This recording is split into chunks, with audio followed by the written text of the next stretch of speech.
Pourriez-vous dormir dans ce lit antisismique?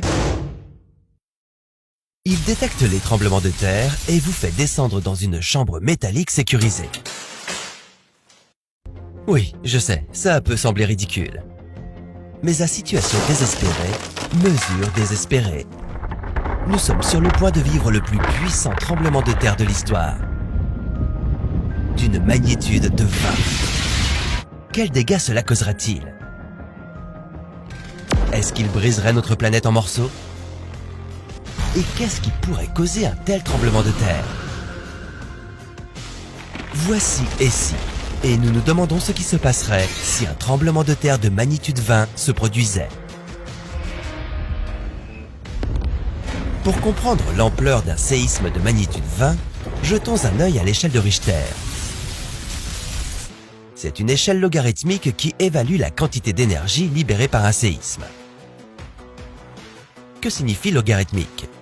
Dans ce cas, cela signifie que la quantité d'énergie libérée est multipliée par 31,7 entre deux valeurs entières de l'échelle.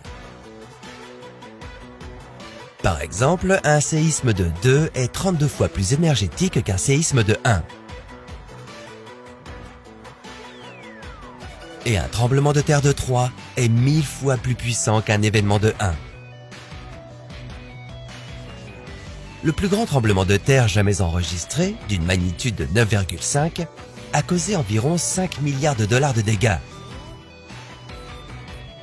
Il a tué 1655 personnes et laissé 2 millions de personnes sans abri. Alors, à quoi faut-il s'attendre avec un séisme de magnitude 20? Faudrait-il évacuer la planète? Pour se préparer correctement à un tremblement de terre de cette ampleur, nous devons comprendre ce qui provoque les tremblements de terre en général. Les tremblements de terre sont des vibrations qui traversent la croûte terrestre. Ils peuvent être provoqués par des événements tels que des éruptions volcaniques et des impacts de météorites. Mais le mouvement des plaques tectoniques en est généralement la cause. Ces plaques, qui constituent la croûte terrestre, peuvent glisser les unes contre les autres dans une région appelée limite de transformation. Lorsque les plaques se déplacent dans des directions différentes, elles peuvent provoquer une rupture de la croûte terrestre appelée ligne de faille. C'est là que se produisent la plupart des tremblements de terre. Les plaques créent des frottements lorsqu'elles se poussent l'une contre l'autre. S'il y a suffisamment de frottements, elles peuvent se bloquer et cesser de glisser. Mais les forces de la Terre continueront à les pousser et à augmenter l'énergie et la pression accumulée. Lorsque la pression s'accumule suffisamment, elle vaincra la friction et entraînera un déplacement intense et soudain.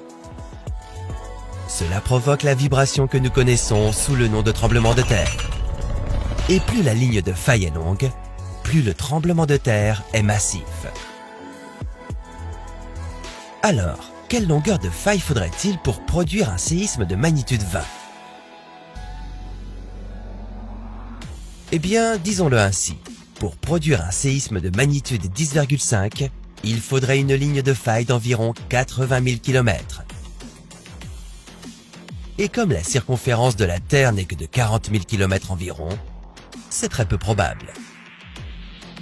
Tout bien considéré, un séisme de magnitude 20 semble plutôt impossible. Il n'y a donc pas de quoi s'inquiéter.